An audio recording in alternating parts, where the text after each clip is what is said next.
பிதாசுதன் பரிசுத்தாவியின் பேராலே ஆமென். நன்றி தகப்பனே, நன்றி ஆவியானவரே. உம்மை துதிக்கிறோம், போற்றுகிறோம், ஆராதிக்கிறோம். நீ செய்த நன்மைகளை நினைத்து நாங்கள் நன்றியோடு உம்மை துதிக்கிறோம். எண்ணிலடங்கா நன்மைகளை அனுதினமும் எங்களுக்கு செய்து கொண்டிருக்கிறீர். உம்மை ஆராதிக்கிறோம் தகப்பனே. எங்களுக்குள்ளே வாசம் செய்கிறவரே, என்றும் எங்களோடு இருந்து எங்களை வழி நடத்துபவரே, உமக்கு நன்றி. உமது அன்பிற்காக நன்றி, உமது இரக்கத்திற்காக நன்றி, கிருபைக்காக நன்றி. இதோ நாங்கள் நிற்பதும் நிர்மூலம் ஆகாமல் இருப்பதும் ஒரு கிருபை.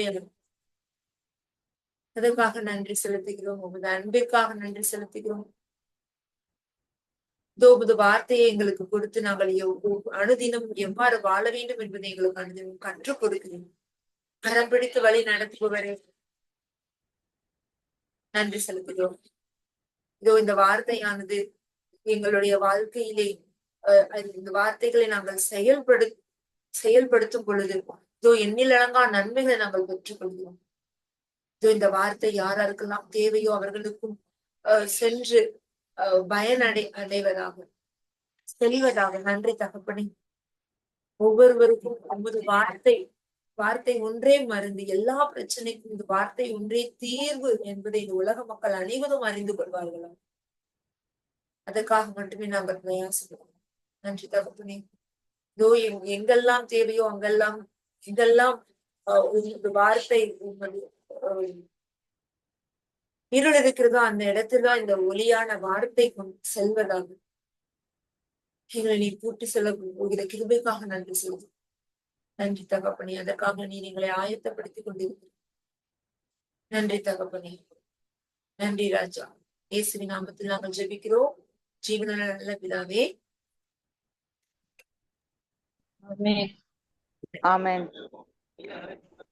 நம்ம ஒவ்வொரு நாளும் ஆண்டவருடைய அன்பை பத்தி பார்த்துட்டு இருக்கோம். அவருடைய கிருபை, அவருடைய இறக்கம் ரொம்ப ரொம்ப பெரியது. அவருடைய கிருபையால மட்டும்தான் நம்ம ரட்சிக்கப்பட்டோம். பாவ வாழ்க்கையில இருந்து மீட்டெடுத்து, பாவத்துல இருந்து நம்மளை மீட்டெடுத்து பரலோகத்தை சுதந்திரிக்கிறதுக்கான வல்லமை நமக்கு கொடுத்திருக்கிறார். ஆனாலும் இந்த உலகத்துல நம்ம இன்னும் அனுதினமும் பிரச்சனைகள் வந்து கொண்டுதான் இருக்கு. பிரச்சனைகள் நம்ம சந்திச்சு கொண்டுதான் இருக்கோம். ஆனா முந்தி உள்ள மாதிரி நமக்கு கலக்கம் இல்லை. ஆனா பிரச்சனைகளை எப்படி தீர்க்கிறது அப்படிங்கிறது நமக்கு தெரியும், வார்த்தையின் மூலமா தெரியும். சோ அந்த பிரச்சனைகள், போராட்டங்கள் வரும் பொழுது இந்த வார்த்தை நமக்கு மருந்தா இருக்கு. அநேக நேரங்கள்ல நம்ம பேசுறது மூலமாகவே நிறைய பிரச்சனைகள். அதனாலதான் நான் இன்னைக்கு என்ன டாபிக் எடுக்கணும், எந்த தருணத்துல எல்லாம் நம்ம அமைதியா இருக்கணும்.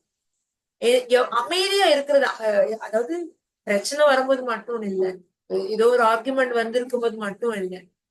நம்ம ஒரு வாரத்துல எப்படி நம்ம சாப்பாட்டு ஃபாஸ்டிங் இருந்து நம்ம என்ன பண்றோம், செல்ஃப் கண்ட்ரோல் நம்ம இது பலப்படுத்திக்கணும். வார்த்தை தான் உணவுங்கிறத நம்ம கொடுக்கறதுக்காக வார்த்தை தான் என்னோட ஆவிக்குரிய உணவு. இப்ப நான் எப்ப நான் சாப்பிடணுமோ அப்பதான் நான் என்னோட உடலுக்கு கொடுக்கணுங்கிறதுக்காக மட்டும்தான் நம்ம என்ன பண்றோம், ஃபாஸ்டிங் இருக்கும், அந்த ட்ரெயின் பண்றதுக்காக.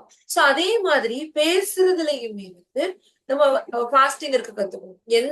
இன்னைக்கு ஃபுல்லா நான் அமைதியில நான் தியானிப்பேன். தேவையில்லாத வார்த்தைகள், அதுக்காக பிளாஸ்டர் போட்டு வாயை க்ளோஸ் பண்ணிட்டு இருக்க சொல்லுவேன். நான் அதை நம்ம ட்ரெயின் பண்ணணும். வாழ்க்கையில வசனத்தை மட்டுமே நான் ஃபோக்கஸ் பண்றேன். இந்த தேவைக்கு மட்டும் நான் பேசிட்டு மத்த நேரத்துல எல்லாம் நான் எப்படி வார்த்தையோட நான் நேரம் செலவழிக்கிறது, வார்த்தைக்கு மட்டுமே நான் முக்கியத்துவம் கொடுக்கணும், வார்த்தையை மட்டுமே நான் பேசணும், வார்த்தையை மட்டுமே தியானிக்கணும். அந்த அமைதிங்கிறத நம்மள என்ன பண்ணணும்னா, நம்ம போக வேண்டிய ஒரு பாதையை நமக்கு தெளிவா காட்டி கொடுக்கும். அதாவது இந்த நிகழ்காலத்தை நம்ம தெளிவா உணர்ந்து கொள்ள முடியும். அமைதியில இருக்கும் பொழுது அந்த பிரசன்ஸ், அந்த ஆண்டவருடைய பிரசனம் நம்மள சூழ்ந்து இருக்கும் போது நம்ம பார்க்க முடியும். நம்ம சிந்திக்கிற சிந்தனை தெளிவா இருக்கிறத பார்க்க முடியும். சிந்தையில ஒரு பரிசுத்தம் உருவாகிறத பார்க்க முடியும். அந்த அமைதி சிந்தனையில முதல்ல உருவாகணும். அப்பதான் நம்மளுடைய எது சிந்தனையில இருக்குதோ, வார்த்தை இருக்கும் பொழுது வார்த்தை தான் வாயில வெளிவரும். எதை நான் சிந்திக்கிறேனோ அதுதான் என்னுடைய வாயில வரும். இதுதான் என்னுடைய செயல்ல வெளிப்படும்.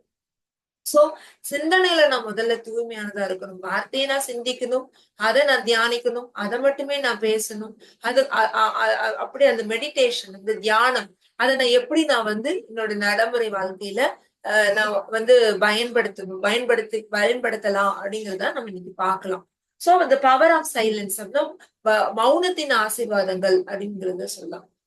நான் வந்து வாழ்வும் சால்வும் நம்ம வாயிலிருந்து வர வார்த்தையில தான் இருக்குது அப்படிங்கறத நம்ம அதிகம் பார்த்திருக்கோம்.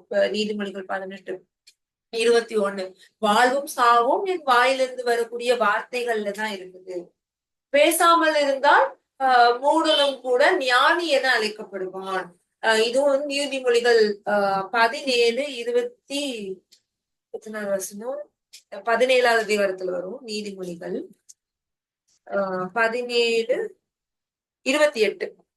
சோ பேசாமல் இருந்தால் ஞானியும் அதாவது மூடனும் ஞானி என கருதப்படுவான் அப்படின்னு சொல்லிட்டு அதுக்கப்புறம் மத்தையில கூட வரும். அதாவது வாயில இருந்து வெளியே வர்றது, உள்ள போறது கூட மனிதனை தீட்டுப்படுத்தாது, வெளியே வர்றதுதான் வந்து தீட்டுப்படுத்தும். இந்த மாதிரியான வசனங்கள் வார்த்தையை தவறான விதத்துல பயன்படுத்துறதுனால வர்ற விளைவுகள். வார்த்தையை நம்ம வந்து அளந்து பயன்படுத்தணும். எந்த வார்த்தைகள் நம்ம பேசுறோம் அப்படிங்கறத நம்ம தெளிவா பேசணும். பேசாமல் இருக்கும் பொழுது நம்ம என்னெல்லாம் செய்யலாம், அமைதியில இருக்கும் பொழுது நான் வந்து இன்னைக்கு நான் அதுக்குன்னே ஒரு டைம் நான் கொடுத்திருக்கிறேன். அதை நான் தியானிக்க போறேன், வார்த்தையை நான் தியானிக்க போறேன் அமைதியில இருந்து அப்படின்னு சொல்லிட்டு நிறைய கான்வென்ட்ல எல்லாம் பாத்திருக்கீங்கன்னா மௌன மடம் அப்படின்னு கூட இருக்கும். அவங்க அந்த சிஸ்டம் அந்த சில கான்கிரேஷன்ல வந்து அவங்க அப்படி வச்சிருப்பாங்க. என்னன்னா அவங்க அதுக்குன்னே அது வார்த்தையை மட்டுமே தியானிக்கிறது மட்டும்தான் அவங்க வேலை. பைபிள் படிப்பாங்க, சாப்பிடுவாங்க, திரும்ப போய் சாப்பல்ல போய் வந்து மெடிடேட் பண்ண ஆரம்பிச்சிருவாங்க. நான் போயிருக்கேன். ரொம்ப வந்து ரொம்ப சின்ன ஸ்கூல் படிக்கும் போது போயிருக்கேன். அப்போ ரொம்ப நல்ல பிரசன்ஸ் ஆஃப் காட் அங்க அப்படி சூழ்ந்து இருக்கிறத பார்க்க முடியும். அப்போ அப்படிதான் இருக்கணும்னு நான் சொல்லவில்லை. பட் அதை வந்து நம்ம வாழ்க்கையில சில நேரங்கள்ல ஒரு வாரத்துக்கு ஒரு நேரமாவது அதை நம்ம வந்து வாழ்க்கையில வந்து அதை பிராக்டிஸ் பண்ணலாம். அந்நிய பாஷை பேசுறது மட்டுமே இன்னைக்கு நான் வச்சுக்கிறேன். இன்னைக்கு ஒரு வசனம் எடுத்தேன்னா இந்த வசனம் ஃபுல்லா நான் தியானிக்கிறது. வேற தேவையில்லாத வார்த்தைகளை நான் வந்து பேச மாட்டேன். வேற எந்த வார்த்தைகளுமே யாரு கூடயும் வந்து பேசுறது இல்லாம நான் அமைதியில நான் எப்படி தியானிக்கிறது, அமைதியில வார்த்தையை நான் எப்படி தியானிக்கிறது, அதனால என்னென்ன பலன்கள் எனக்கு கிடைக்கும் அப்படின்னா நிறைய பலன். நம்ம வந்து ஒரு ஒரு முதிர்ச்சிக்குள்ள நம்ம போக முடியும். ஃபர்ஸ்ட் அமைதியில இருக்கும் பொழுது என்ன ஆகும் அப்படின்னா ஒரு டெவலப்மெண்ட், ஒரு குரோத் நமக்குள்ள கிடைக்க ஆரம்பிக்கும். பேசுறதுல ஒரு நிதானம் நமக்கு கிடைக்கும். அடிக்கடி நம்ம இந்த அமைதியை பிராக்டிஸ் பண்ண பண்ண என்ன ஆகும்னா ஒரு நிதானமான சூழ்நிலை, எப்படி நம்ம வந்து நிதானிச்சு ஒவ்வொரு விஷயங்களையும் நான் செய்யறது அப்படிங்கறத ஒரு எமோஷனல்ல ஒரு ஹீலிங் கிடைக்கும். அதாவது டக்குன்னு நம்ம கோவப்பட மாட்டோம். அதாவது உணர்ச்சி வசப்படுறதுன்னு சொல்லுவோம்ல, அந்த உணர்ச்சி வசம்ங்கிறது எப்ப வருதுன்னா கோபம் முன்னுக்குள்ள நிற்கும் பொழுது நம்மளே அறியாம அடிப்போம்ல, நம்மள அறியக்கூடிய அளவுக்கு உள்ள ஒரு ஒரு முதிர்ச்சி நமக்கு கிடைக்காது. எப்போன்னா இந்த அமைதியில கோவப்படுத்த யாராவது நமக்கு அதாவது தேவையில்லாத விஷயங்களை நம்ம செய்யும் பொழுது, தேவையில்லாத என்னது தேவையில்லாத காரியங்கள் நம்மளை சுத்தி நடக்கும் பொழுது, நமக்கு பிடிக்காத விஷயங்கள் நடக்கும் பொழுது நமக்கு என்ன வந்துருது, கோபம் வந்து. கோபம்ங்கிறது என்ன அப்படின்னா அடுத்தவங்களுடைய செயலுக்கு நம்ம நமக்கே கொடுத்துக்குள்ள ஒரு தண்டனை. அதுதான் கோபங்கிறது. என்னது மற்றவங்களுடைய தவறுக்கு அவங்கதான் தப்பு பண்ணிருப்பாங்க, நம்ம பார்வையில அது தப்பா தெரிஞ்சதுனாலதான் நமக்கு அது கோபம் வருது. சோ அவங்களுடைய தவறுக்கு, அவங்களுடைய செயல்ல நடக்கிற தவறுக்கு நம்ம நமக்கு கொடுத்துக்கிற தண்டனை தான் அந்த கோபம். அந்த கோபம் மனுஷனையே அழிச்சிடும். அந்த கோபம் வந்து ஒரு பாவம் தான், கோவப்படுறது. சோ அப்ப அந்த கோபம் அந்த அந்த அந்த செயலை யாரு கொண்டு வரா, யாரு நடத்துறா அப்படிங்கிறது, கோவப்படுறது யாரு மேல, மனுஷங்க மேல கிடையாது. நாங்க அதுக்கு பின்னாடி இருந்து ஆப்ரேட் பண்ற ஒரு ஸ்பிரிட் அப்படிங்கறத நம்ம தெரிஞ்சுட்டோம்னா அந்த கோபத்தை நம்ம அவாய்ட் பண்ணிக்கலாம். இதெல்லாம் தெரிஞ்சுக்கிறதுக்கு இந்த அமைதி நமக்கு வழிவரும். இந்த அமைதியில நான் தியானிக்க அந்த அமைதியில என்னோட மைண்டுக்கும் என்னோட வார்த்தைக்கு நான் வந்து என்னுடைய உடலுக்கு எல்லாத்துக்குமே நான் அந்த அமைதியை செலுத்த எது நடந்தாலும் நான் வந்து வாயை பேச மாட்டேன், ஆர்குமெண்ட்ல விழ மாட்டேன். யாரு என்ன சொன்னாலும் எது திருப்பி பேசுறத, என்ன தரப்பு இருக்கிற நியாயத்தை, என்னுடைய தரப்புல இருக்கிற நியாயத்தை நான் வந்து நிலைநாட்டி தீருவேன் அப்படிங்கறதுல ஆர்குமெண்ட்ல விழாம நம்ம வந்து பாதுகாத்து கொள்ள முடியும் இந்த அமைதியில இருக்கும்போது. ஃபர்ஸ்ட் நம்ம வந்து டிசிஷன் எடுக்கணும். நான் அமைதியில இருப்பேன். அமைதி வந்து ஒரு ஒரு வகையான ஒரு ஒரு கிஃப்ட்னே சொல்லலாம். சைலன்ஸ் அத வந்து நான் வந்து ஒரு ஒரு ஒரு பீஸ், ஒரு சமாதானம், ஒரு சாந்தம், அமைதியா இருக்கிறது அப்படிங்கிறது வந்து ஒரு இயற்கையோட சம்பந்தப்பட்டது இருக்கலாம். காலை நேரத்துல ஆண்டவர் கூட அநேக நேரத்துல வந்து என்ன பண்ணுவாரு, அமைதியை தேடி போவாரு. அதாவது ஸ்பெசிபிக்கா காலைன்னு கிடையாது, எல்லா தருணத்திலயுமே வந்து ஒரு ஹீலிங் நடத்துவாரு. நான் நம்ம பார்த்திருப்போம். ஃபர்ஸ்ட் டே வந்தேன்னா தனிமையில இருந்து ஜெபித்து கொண்டிருந்தார். அந்த தனிமை, அந்த சைலன்ஸ்ங்கிறது எதை குறிக்குதுன்னா தனிமை. நானும் அவரும், எனக்கும் என்னோட ஆண்டவருக்கும் உள்ள ஒரு ரிலேஷன்ஷிப், உறவு. அந்த உறவுல நம்ம பலப்பட முடியும். அந்த தனிமை இந்த உலகத்துல இருந்து என்னைய பிரித்தெடுத்து வார்த்தையோட, ஆண்டவரோட நேரம் செலவிட எனக்கு அது என்னைய உருவாக்கும். நான் அதுக்கு பழக்கப்படுத்தும் பொழுது, நான் தனிமையில அவரை தியானிக்கும் பொழுது, தனிமையில நான் அவரோட பேசும் பொழுது, நான் என்ன பண்றேன் அப்படின்னா அந்த உறவுல நான் பலப்படுறேன். Intimate relationship with God. கடவுளோட நான் உறவுல இருக்கேன். இன்னைக்கு நான் ஒரு டெசிஷன் எடுக்கிறேன். அந்த அமைதி எனக்குள்ள உருவாக்கும் பொழுது, அமைதிய இந்த சுற்றி நான் அந்த ஒரு அமைதியான ஒரு சூழ்நிலைக்குள்ள நான் உருவாக்கி கொண்டு, நான் அத ஒரு கோவில்லையோ, நான் இருக்கிற ஸ்தலத்திலயோ, இல்ல வீட்டுல ஒரு இடத்துலயோ, எல்லாரும் தூங்கினதுக்கு அப்புறம் ஒரு இடத்துலயோ, அதாவது இருக்கும் பொழுதே நான் பேசும் பொழுது, ஆண்டவரோடு நான் பேசிக் கொண்டிருக்கும் பொழுது, அமைதியில நான் இருக்கும் பொழுது, அந்த மெடிடேஷன், அந்த தியானத்துல நான் இருக்கும் பொழுது, வார்த்தையை நான் தியானிக்கும் பொழுது, அவருடைய வார்த்தையை நான் தியானிக்க உள்ளத்துல அந்த வார்த்தை எனக்கு ஆழமா பதிய அதையே நான் மெடிடேட் பண்ண என்ன ஆகும் அப்படின்னா, அவருக்கும் எனக்கும் உள்ள உறவு பலப்படும். அந்த உறவு தான் எல்லாத்துக்குமே முக்கியமான ஒரு இதா இருக்கணும். அதாவது அந்த ரிலேஷன்ஷிப், ஆண்டவரோட நான் உறவுல இருக்கிறது. அந்த உறவு எனக்கு என்ன என்ன கொடுக்கும் அப்படின்னா, நான் யாரு, கிறிஸ்துவுக்குள்ள நான் யாரு அப்படிங்கிற ஒரு ஐடென்டிட்டியை எனக்கு கத்துக் கொடுக்கும். அத வந்து இன்னும் ஆழமா நான் வந்து அநேக நேரங்கள்ல நிறைய பிரச்சனைகளை நம்ம வந்து சிந்தனையில புகுத்திக் கொள்றதுனாலதான் நமக்கு என்ன வந்துருது, கோபம் வந்துருது, பயம் வருது. குறிப்பா சூழ்நிலைகளை பார்த்தோம்னா என்ன வருதுன்னா பயம் வருது. நம்ம இன்னைக்கு இந்த வசனம் பார்த்தோம். மோசே சொல்றாரு, அஞ்சாதீர்கள். அதாவது நிலையா நில்லுங்க, அஞ்சாதீங்க. ஆண்டவர் இன்னைக்கு செய்ய போகிற காரியங்களை நீங்க பாப்பீங்க. வலியே இல்லாத இடத்துல வலிய உண்டு பண்றவர் அவர். அப்போ இத நம்ம தியானிக்க நம்ம யாரோட உறவு கொள்ளணும்? ஆண்டவரோட. அப்ப பைபிள்ல வசனங்களை நம்ம படிக்க என்ன ஆகும் அப்படின்னா, அந்த கேரக்டராவ யார பத்தி அதிகமா படிக்கிறோமோ, எதை பத்தி நான் அதிகமா படிக்கிறோமோ, அப்ப அந்த ஒரு கேரக்டராவே நம்ம மாறுறதுக்கு, அவங்களோட அந்த அவங்க எப்படியெல்லாம் அந்த விசுவாச வீரரா இருந்தாங்களோ, அத நான் படிக்க அந்த சிச்சுவேஷனை நான் மெடிடேட் பண்ணி, அந்த எனக்கே என்னுடைய சூழ்நிலைக்கு நான் அத நான் பிராக்டிஸ் பண்ண என்ன ஆகும்னா, நம்மளும் ஒரு செயல் வீரரா, விசுவாசத்துல ஒரு வீரரா நம்ம மாற முடியும். இதுக்கெல்லாம் என்ன தேவைன்னா, நிதானமா இருந்து நம்ம வசனத்தை தியானிச்சு, வாயில அந்நிய பாஷை பேசிக்கொண்டே, ஆண்டவரோட பேசிக்கொண்டே. நான் அந்நிய பாஷை பேசும்பொழுது யாரோட பேசுறேன்? நான் மக்களோட பேசல, உலகத்துல இருக்கிறவங்களோட பேசல.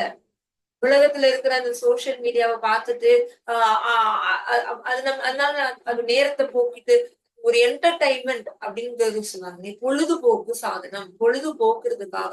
நான் பொழுத போக்குறதுக்காக நான் இதெல்லாம் பண்ணல. பொழுத நான் வந்து என்ன பண்றேன், நல்ல விதத்துல பயன்படுத்துறேன். பொழுத நான் வந்து ஆண்டவரோட நான் செலவிடுறேன். என்னுடைய நேரத்தை நான் வந்து ஆண்டவரோட செலவிடுறேன். அதெல்லாம் நம்ம பார்க்கும் பொழுது உள்ளத்துல பயம், குப்பை, அழுக்கு நிறையும். ஆனா ஆண்டவரோட நான் நேரத்தை செலவிடும் பொழுது, இதுல நான் என்னுடைய நேரத்தை இன்வெஸ்ட் பண்ணும் பொழுது, இதுல பல மடங்கு ஆசீர்வாதங்கள் பெறும்.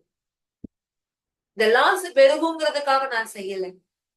நான் யாருங்கிறத நான் தெரிஞ்சதுனால, ஆண்டவருக்கும் எனக்கும் உள்ள உறவு, அதாவது தாகம் இருக்க அவரோட நான் வந்து அதிகமா என்ன பண்ண முடியும்? யாரு தாகம் இருக்கோ அவங்கதான் தண்ணி குடிப்பாங்க. அதே மாதிரிதான் ஆண்டவர் நம்ம உண்மையிலேயே அவரை நேசிக்கணும் அப்படின்னா, அவர் நம்மள வந்து என்ன பண்றாரு, உள்ளத்தை விரித்து இருக்கற விரித்து அவர் எனக்காக நம்மளை தேட மாட்டாளா, நம்ம கூட பேச மாட்டாளா, நம்ம கூட நேரம் செலவழிக்க மாட்டாளா அப்படிங்கறத வந்து அவர் விரும்பி கொண்டே இருக்கிறார். சோ இப்ப நம்ம அந்த நேரத்தை, அந்த தனிமைய, அந்த மௌனமா இருக்கிற நேரத்துல நான் எதை நான் தியானிக்கணும்? வார்த்தையை நான் தியானிக்கணும். மௌனத்தை என்னுடைய வாழ்க்கையில நான் பிராக்டிஸ் பண்ணணும். தேவையில்லாத வார்த்தைகள் என் வாயிலிருந்து வெளிவரத நான் ஒரு காலம் அனுமதிக்க மாட்டேன் கடவுளே அப்படின்ட்டு நான் என்ன பண்ணணும்? காலையில எழுந்த உடனே நான் பிரதிகன் எடுக்கணும். ஒவ்வொரு நேரத்திலயும் என் வாய்க்கு நீங்க கூட்டி கொடுங்க. வாய்க்கு நீங்க காவலாளியா இருங்க. தேவையில்லாத வார்த்தைகள், கோபத்துல, என்னுடைய சூழ்நிலை, என்னுடைய எனக்கு அழுத்தம் கொடுக்கும் பொழுது, எல்லா பக்கத்துல இருந்து எனக்கு அழுத்தம் வரும் பொழுது நான் தவறான வார்த்தைகளை பேசக்கூடாது. ஏன்னா இந்த வசனங்களை நம்ம கேட்கிறோம், இந்த வசனங்களை நம்ம தியானிக்கணும்ட்டு தீர்மானம் எடுத்திருக்கிறோம். இந்த வசனங்கள் எல்லாம் நமக்கு வாழ்வழிக்கக்கூடிய வசனங்கிறது நமக்கு நல்லா தெரியுது. இது தெரிஞ்சு நம்ம வாழ்க்கையில பழக்கப்படுத்தும் பொழுது அங்க ஒருத்தர் கரெக்டா நிப்பான். யாரு அப்படின்னா சாத்தான். அவன் என்ன பண்ணுவான்? சூழ்நிலைகளை அதுக்கு அகேன்ஸ்டா உருவாக்கும் பொழுது அந்த தருணத்துல நம்ம என்ன பண்ணிடுவோம்? வாயில இருந்து தேவையில்லாத வார்த்தைகள், கோபத்துல டக்கு டக்கு டக்கு டக்கு நமக்கே தெரியும். ஏதாவது ஒரு சூழ்நிலை, அந்த ஒரு கோபமா இருக்கு, ஒரு சண்டை சச்சரவு நடந்து முடிச்சதுக்கு அப்புறம் ஒரு வகையான ஒரு அமைதி இருக்கும். அந்த நேரத்துல நம்ம நினைச்சு பார்ப்போம், ஏன் நான் இத பேசினேன்? நான் ஏன் என்னை அறியாம நான் பேசிட்டேனே? அதெல்லாம் ஒரு மாஸ்டர் பிளான். அதனாலதான் யோவான் 10:10 திருடன் எதுக்கு வர்றான்? திருடுறதுக்கு, அழிக்கிறதுக்கு, கொல்றதுக்கு வர்றான். ஃபர்ஸ்ட் அவன் திருட வரான். வார்த்தையே என்கிட்ட இருந்து. நான் அமைதியில இருக்க பழகிட்டேன் அப்படின்னா, அது ஒரு கலக்கம் வருது, ஒரு போராட்டம் வருது, ஒரு ஆர்குமெண்ட் வருது, ஒரு சண்டை சச்சரவு வருதான்னு அந்த நேரத்துல நான் அமைதியில இருக்க பழகிட்டேன் அப்படின்னா என்ன ஆயிடும்? அதுல இருந்து நம்ம காத்துக்கொள்ள முடியும்.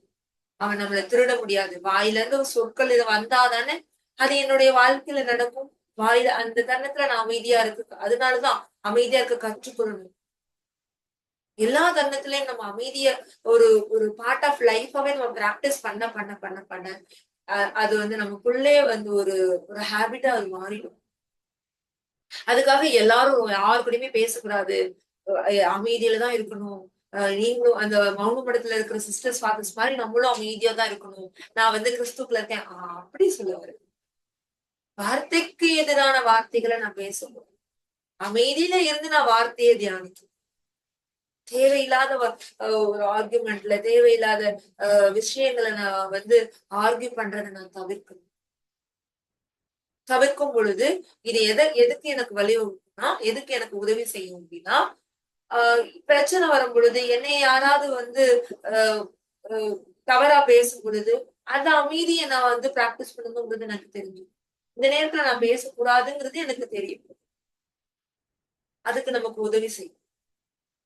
crucify myself அத பாக்குறோம்ல, கலாத்தியர் 2:20.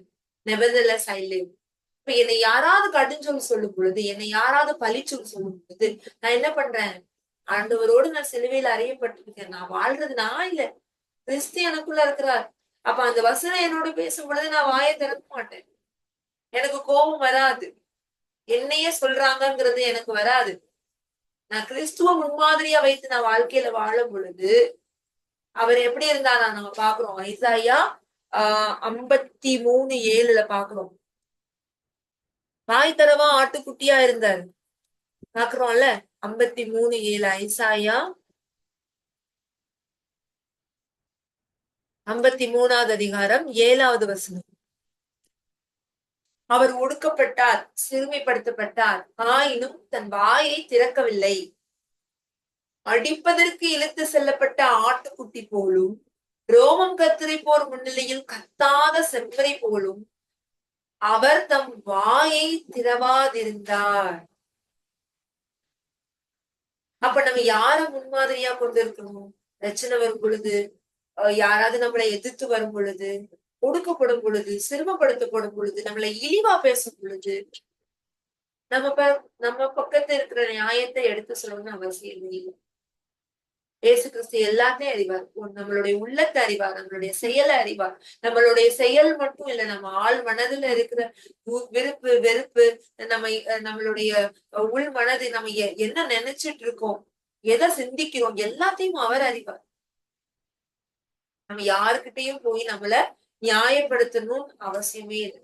அவர்கிட்ட மட்டும்தான் நம்மள என்ன பண்ணணும்? நீதியின் தேவன், அவர் நியாயாதிபதி, அவர்கிட்ட மட்டும்தான் நம்ம என்ன பண்ணணும்? உண்மையா இருக்கும். அவர்கிட்ட உண்மையா இருக்க பழகிட்டோம் அப்படின்னா நம்ம எல்லா உலகத்துல இருக்கிறவங்க கிட்ட நம்ம என்ன பண்ணணும்னு அவசியமே இல்லை.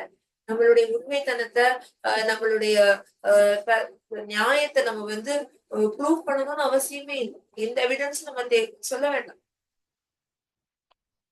அது நம்ம பேதுருல பார்ப்போம். நீ தப்பே செய்யாத பொழுது பேதுரு 2:18-19 வரும். நான் 1 Peter 2:24 வருது. 24க்கு முன்னாடி உள்ள ஸ்கிரிப்சர் எல்லாம் நம்ம 24 மட்டும் நல்லா தெரியும் நமக்கு. அவருடைய தலைமுலாம் நான் சுகமானேன். அதுக்கு முன்னாடி உள்ளதெல்லாம் அவர் எவ்வளவு பாவப்பட்டார், ஒடுக்கப்பட்டார், அநியாயமா அவர் எவ்வளவு தண்டிக்கப்பட்டார். அநியாயம் செஞ்சு நம்ம ஒடுக்கப்படும் பொழுது அநியாயம் செஞ்சு அநியாயம் செய்யாம தப்பே செய்யாம நம்ம தண்டனைக்கு உள்ளாகப்படும் பொழுது, தப்பே செய்யாம உலகம் நம்மள பலி சொல்லும் பொழுது நமக்கு அவார்டு எங்க கிரெடிட் எங்க வருது? பரலோகத்துல சேரும். அப்போ நம்ம அந்த அமைதிய நம்ம உலகத்துல நம்மளுடைய வாழ்க்கையில பழக்கப்படுத்தும். அந்த அமைதியான தருணம், அமைதியான சூழ்நிலை. இன்னைக்கு காலையில இருந்து நம்ம டெசிஷன் எடுக்கணும். எப்படி நான் வந்து ஒரு நம்ம ட்ரெயின் பண்றோமா, வசனத்தை தியானிக்கணும், இந்த தீர்மானம் எடுக்கணும். அந்த நம்ம தேவை இன்னைக்கு ஒரு நாளைக்கு மட்டும் தேவையில்லாத எந்த ஒரு விஷயமும் நம்ம பேச வேண்டாம். காலைல இருந்து நைட் வரைக்கும் பிரகாஷ்னா வீட்டுல இருக்கவங்ககிட்ட சொல்லிட்டு கூட இன்னைக்கு ஒரு நாளைக்கு மட்டும் நம்ம தனிமையான இடத்துல இருக்கலாம். இல்ல ஒரு கோயிலுக்கோ இல்ல வீட்லயோ சொல்லிட்டு கூட நம்ம வந்து அந்த சுச்சுவேஷனை நம்ம வந்து என்ன பண்ணலாம், உருவாக்கிக்கலாம். நம்ம சூழ்நிலைகளை அநேக நேரங்கள்ல நம்ம ரிட்ரீட் எல்லாம் போகும் பொழுது அங்க நமக்கு நிறைய வாய்ப்புகள் இருக்கும். அங்க ஒரு 7 நாள் ரிட்ரீட் போயிட்டு வந்துட்டோம்னா அது நம்ம வீட்லயே வந்து அதே மாதிரி இருக்க மாட்டோமா அப்படிங்கிறது நல்லா எதுவுமே வாயே பேச முடியாது. நம்ம வசனம் சாப்பிடுவோம், நம்ம வேலைகளை செய்வோம், நைட் வரைக்கும் ரிட்ரீட் இருப்போம், வசனத்தை மட்டும்தான் கேட்போம், அதுக்கு நோட்ஸ் எடுப்போம், அதுக்கப்புறம் கன்ஃபெஷன் டங் செக்ஷன் இருக்கும், அதுக்கப்புறம் அப்படி இருக்கும். நம்ம வந்து வாழ்க்கையில எப்படி அதை பயன்படுத்தலாங்கிறத நம்ம வந்து அதை நம்ம தெரிஞ்சுப்போம். நம்ம அதிகமா வார்த்தையை தியானிக்கிறதுக்கு நேரம் இருக்கும். தேவையில்லாத பேச்சுக்கள், தேவையில்லாத ஆர்குமெண்ட், தேவையில்லாத அதாவது வாக்குவாதங்கள் எதுவுமே என்ன பண்ணாது, இருக்காது. நல்ல ஒரு சூழ்நிலை இருக்கும். அப்ப அந்த இதை நம்ம என்ன பண்ணணும், அங்க போய் மட்டும்தான் அங்க அங்க அங்க இருக்கும்போது மட்டும் நல்லா இருக்கிற மாதிரி இருக்கும். ஆனா வீட்டுக்குள்ள வந்தோம் அதை நம்ம பிராக்டிஸ் பண்ணணும். வீட்லயும் அதே மாதிரியான ஒரு சூழ்நிலையை நம்மளே உருவாக்கிக்கணும். அதே மாதிரியே நம்ம வந்து வசனத்தை தியானிக்கிறது, அதே மாதிரியே நம்ம வந்து டீச்சிங் போட்டு கேட்டு நோட்ஸ் எடுக்கிறது, அந்நிய பாஷை பேசுறது, பிரேஸ் அண்ட் வர்ஷிப் பண்றது, இந்த மாதிரியான காரியங்கள்ல நான் செலவிடும் பொழுது என்னுடைய நேரத்தை நான் இந்த இதுல இன்வெஸ்ட் பண்றேன். நல்ல விஷயங்கள்ல இன்வெஸ்ட் பண்றேன். ஆண்டவரோட நான் செலவிடுறேன். என் அப்பாவோட நான் பேசுறேன், அவரோட நான் பேசி கொண்டிருக்கிறேன். அப்படி அப்படி இருக்க நமக்குள்ள என்ன வரும் அப்படின்னா ஒரு வகையான ஒரு திருப்தி, ஒரு வகையான முதிர்ச்சி, ஒரு அடுத்த கட்டத்துக்கு நம்ம வந்து நகர்றது நம்மளாலே நம்ம உணர முடியும். ஒரு ஸ்டேஜ்ல இருந்து இன்னொரு ஸ்டேஜுக்கு நம்ம மூவ் ஆகுறத நம்ம உணர முடியும். அதான் நம்ம ஸ்டேஜ் ஒரு மெச்சூரிட்டி, ஒரு டெவலப்மெண்ட், ஒரு குரோத் நம்மளுடைய வாழ்க்கையில நம்மளுடைய செயல்ல வெளிப்படுறது பார்க்கணும். அமைதி நமக்கு அதை கத்துக்கணும். அமைதியில இருந்துட்டு நான் தூக்கணும் எதுவுமே செய்யாம என்கிட்ட ஒருத்தவங்க சொன்னாங்க, அமைதியில இருந்துட்டு நான் பேசாம வாயை பேசாம இருந்து சாப்பிட்டு படுத்து தூங்கிட்டு அது அமைதி தானே. ஆஹா, அது சோம்பேறித்தனம். கேட்டாங்க பேசிட்டு இருக்கும்போது. அப்போ வந்து காமெடியா கேட்டாங்களா இல்லைன்னா நிஜமாவே கேட்டாங்களா எனக்கு தெரியாது. ஆனா அதை நம்ம பார்த்தோம்னா, பிராக்டிக்கலா நம்ம பார்த்தோம்னா, சாத்தா நம்மள வந்து சும்மா வந்து டயர்டே இல்லாம கூட நம்ம படுத்தே இருக்கோம் அப்படின்னா அது எதுல நம்ம கொண்டு போய் விடும் அப்படின்னா அது வந்து லேசினஸ், அது ஒரு சாபம். அதுக்குள்ள நம்மள போகக்கூடாது. சோம்பேறித்தனம். அமைதியில இருக்கிறதுங்கிறது வந்து நான் தூங்கிட்டே இருக்கிறது கிடையாது. அமைதியில இருக்கிறதுங்கிறது என்னோட வாய்க்கு நான் அந்த நேரத்துல எதை பேசணும் எதை பேசக்கூடாதுங்கிறத நான் வந்து சொல்லி கொடுப்பேன். அமைதியில இருந்து நான் என்னுடைய சிந்தனைக்கு நான் வேலை கொடுக்குறேன். என்ன வேலை? பிரச்சனைய சிந்திக்கிறது இல்ல, வார்த்தைய சிந்திக்கிறது, வார்த்தையை நான் மெடிடேட் பண்றது. அதுதான் ஆண்டு கற்றுக் கொடுக்குறாரு யோசுவாவுக்கு. நீ இரவும் பகலும் இதை தியானி. நீ தூங்கும் பொழுது கூட நீ வசனத்தை போட்டுக்கொண்டே நீ தூங்கும் பொழுது, அதை தியானிச்சு கொண்டே தூங்கும் பொழுது நமக்கு என்ன கிடைக்கும்? ஒரு வகையான அமைதி. அந்த ஒரு டிவைன் பவர் நமக்குள்ள நம்மளை சுத்தி இருக்கிறது நம்ம பார்க்க முடியும். ஒரு பரிசுத்தம், வார்த்தையை சிந்திக்க, வார்த்தையில தியானிக்க, வார்த்தையில நேரத்தை செலவிட, வார்த்தையில தூய்மையானதா நம்ம ஆக்கணும். அதாவது இத பேசணும், அதை பேசணும், இதை பேசணும்னு சொல்லி சதா காலமும் என்ன பேசணுங்கிறத நான் தெரிஞ்சுட்டு பேசணும், ஐயோ நான் தப்பா பேசிட்டணும் அப்படிங்கறத நான் கவனம் செலுத்த வேண்டாம். ஒரே ஒரு விஷயத்துல நான் கவனம் செலுத்த, என்னுடைய இருதயத்தை நான் வசனத்தால நிரப்ப. இப்போ ஒரு பாட்டில் இருக்கு, இந்த பாட்டில்ல நான் இந்த பாட்டில் நிரம்பி வலிக்குது அப்படின்னா, இந்த பாட்டில்ல நான் எதால நிரப்பியிருக்கேன்? தண்ணியால. ஏன் தண்ணி நிரம்பி வலிக்குது, வெளியில வருதுன்னா, தண்ணி ஃபுல்லாகி வர வர வர அது வெளியில வரும். அதே மாதிரி என்னுடைய கண்டெய்னர், இருதயம்ங்கிற என்னுடைய கண்டெய்னர்ல நான் என்னுடைய இறை வார்த்தையை நான் நிரப்ப எது தேவையோ, எதை பேசணும்னு நான் நினைக்கிறேனோ அதை நான் ஃபில் பண்ண ஆட்டோமேட்டிக்கா நான் நல்ல வார்த்தைகள் மட்டும்தான் நான் பேசுவேன். abundance of heart come out of my mouth. உள்ளத்தின் நிறைவே வாய் பேசும். என் உள்ளம் எதால நிரப்பப்படுது? என் உள்ளம் எதால நிரப்பப்படுது?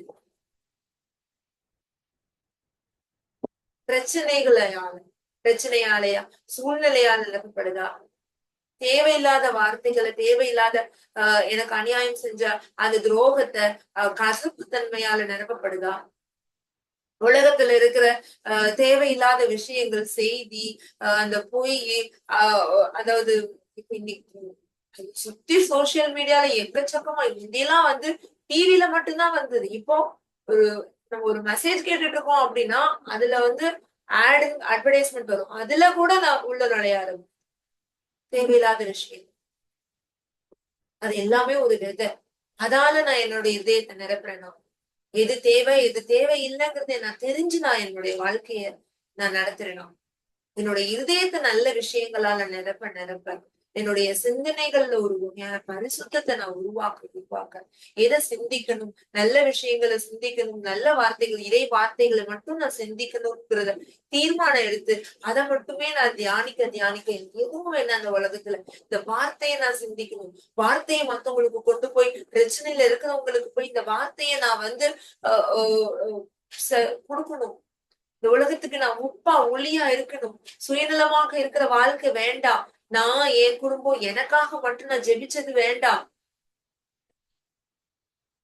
நான் மத்தவங்களுக்கு ஒரு அதாவது நான் இந்த உலகத்துல இருக்கிறேன்னா அந்த மத்தவங்களுக்கு நான் ஒரு ப்ராப்ளம் சால்வரா இருக்கிற, ப்ராப்ளம் கிரியேட்டரா இந்த உலகத்துல நான் தொந்தரவா யாரோ ஒருத்தவங்களுக்கு பாரமா இருக்க விரும்பல. மத்தவங்களுடைய பாரத்தை நான் குறைக்கிறதுக்காக இந்த உலகத்துல நான் உருவாக்கப்பட்டிருக்கேன். அதுதான் என்னுடைய படைத்ததன் நோக்கம்ங்கிறத நான் தெரியுது. இதெல்லாம் நான் தியானிக்கணும். மௌனத்துல நான் எதை தியானிக்கணும்? என்னுடைய கடந்த காலத்துல ஆண்டவர் செய்த நன்மைகளை நான் தியானிக்கணும். எதிர்காலத்துல நான் என்ன செய்ய போறேன் மத்தவங்களுக்குங்கிறத நான் தியானிக்கணும். நிகழ்காலத்துல அதை தியானிக்கிறது தான் என்னுடைய வேலை. அட் பிரசன்ட் கடந்த காலத்துல மத்தவங்க எனக்கு செய்த துரோகத்தையும், எதிர்காலத்துல நான் என்ன செய்ய போறேங்கிறத நினைச்சு நான் பயத்துலயும் நான் போய்கிட்டே இருந்தேன்னா என்னுடைய நிகழ்காலம் எப்படி இருக்கும்? நிகழ்காலம் ஒரு சந்தோஷமா, ஒரு சுமூகமா இருக்காது. நிகழ்காலம் கவலைக்குள்ளையும் கலக்கத்துக்குள்ளையும் தான் இருக்கும்.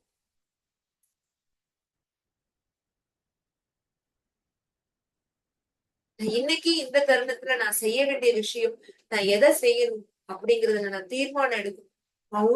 மௌனமாக இருந்து மௌனத்துல நான் ஆண்டவரை தியானிக்க அதிகமா வார்த்தையோட நான் நெருக்கப்பட, வார்த்தையோட நான் நேரம் செலவிடுறதுல நான் கவனமா இருக்கும் பொழுது, வார்த்தைக்கு நான் முக்கியத்துவம் கொடுக்கும் பொழுது, வார்த்தைல என்னைக்கும் வளைந்து போகாது. விண்ணும் மண்ணும் ஒளிந்து போகும், என் வார்த்தை ஒரு நாளும் ஒளிந்து போகாது.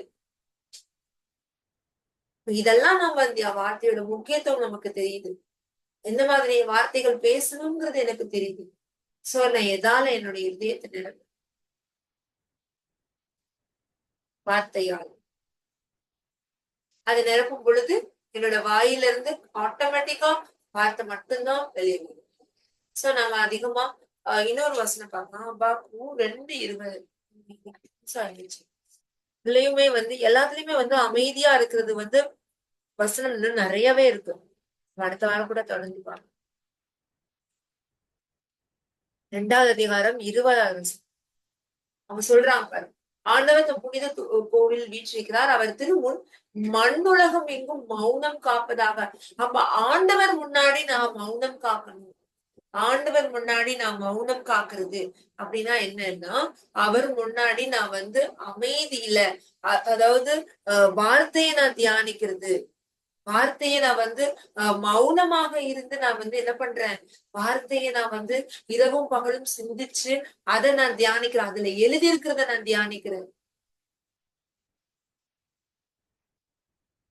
இது ஒரு அதாவது மெடிடேஷன்ங்கிறது வந்து ஒரு யோகா மாதிரி ஒரு எக்ஸசைஸோ ஒரு பிரீதிங் எக்ஸசைஸோ கிடையாது. மௌனமாக இருக்கிறது. அந்த மௌனத்துல நான் என்ன பண்றேன், ஆண்டவரை நான் அவருடைய செயல்களை நான் தியானிக்க அழைக்கப்பட்டேன். அவர் எனக்கு செஞ்ச நன்மை தனைகளை நான் தியானிக்கிறேன். அவருக்கு எனக்கு குறிச்சிருக்கிற திட்டங்கள், எனக்கு குறிச்சிருக்கிற நான் செய்ய வேண்டிய விஷயங்கள் அவரோட நான் என்ன பண்றேன், நான் பேசுறேன். அவர் பேசுறதுக்கு நான் வந்து நேரம் கொடுக்குறேன். மௌனமாக இருக்கும் பொழுது அவர் என் கூட பேசுவார். அவருடைய குரல் எனக்கு காதுல எனக்கு கேட்கும். எப்போ நான் அவரோட பேசும் பொழுது கடவுளோட குரலை நான் கேட்கணும்னா நான் என்ன பண்ணணும், முதல்ல என்னுடைய இருதயத்தை என்னுடைய காதா அவருக்கு நான் கொடுக்கணும், செவிசாய்க்கணும். அவர் பேசுறத நான் கேட்கணும். வார்த்தையின் மூலமா அவர் பேசுறாருன்னா அந்த வார்த்தையை நான் அதிகமா தியானிக்கணும்.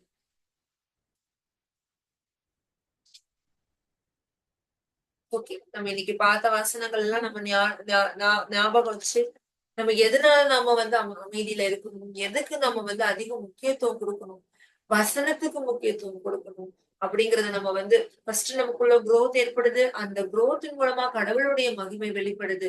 அந்த ஒரு கிருபையாலதான் நம்ம ரட்சிக்கப்பட்டோம். அப்போ ஒவ்வொரு தருணத்திலையும் அந்த கிருபை, அவருடைய அன்பு, அதை நம்ம மறக்காதவங்களா நம்ம அவரோட நம்ம பேசிக் கொண்டிருக்கிறதுக்கு, அவரோட மட்டுமே பேசுறதுக்கு ஆசைப்படும். பேச பேச பேச பேச என்ன ஆகும் அப்படின்னா, நம்ம அடுத்த தளத்துக்கு நம்ம மூவ் ஆகிறதுக்கு உலகத்துல இருக்கிற பிரச்சனைகளை நம்ம என்ன பண்ண மாட்டோம், சிந்திக்க மாட்டோம். அந்த பிரச்சனை வந்த மாத்திரத்திலே அது எப்படி போச்சுன்னே தெரியாம போயிடும். நமக்கு அதுக்கு முக்கியத்துவம் கொடுத்தாதான் என்ன ஆகும், நமக்குள்ள வந்து கலக்கம், பயம், இன்னும் அந்த பிரச்சனை போகாம அப்படியே இருக்கும்.